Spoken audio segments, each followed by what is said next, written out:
Yo me muero de quebranto como pájaro en su jaula, porque no tengo consuelo, mi linda paloma blanca.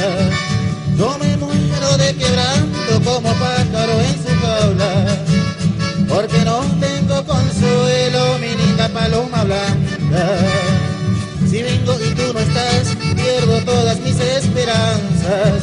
Lamento mucho haberte querido, mi linda paloma blanca. Si vengo y tú no estás, pierdo todas mis esperanzas. Lamento mucho haberte querido, mi linda paloma blanca.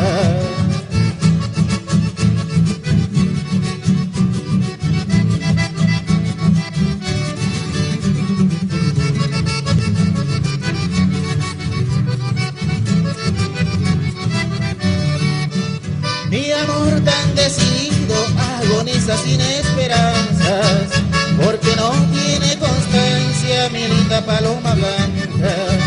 Mi amor tan decidido agoniza sin esperanzas, porque no tiene constancia, mi linda paloma blanca.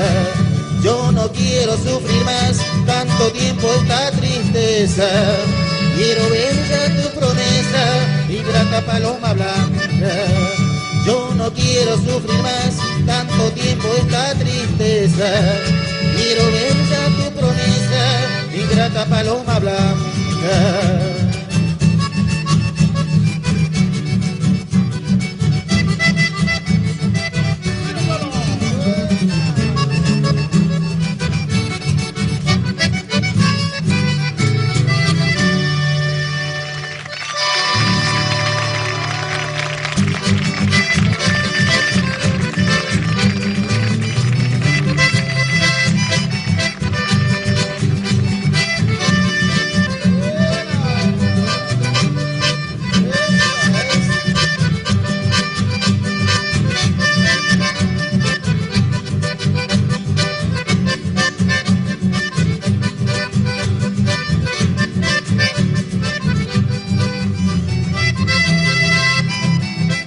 Cuando escucho el gato moro me acuerdo de Ituzaingó, de don Ernesto Esquercelaya que hacia allá se lo llamó.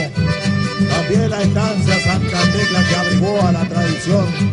Hoy me embarga la emoción al brindar este homenaje al correntino paisaje tan ilustre varón que vive en el corazón del bravío paisanaje.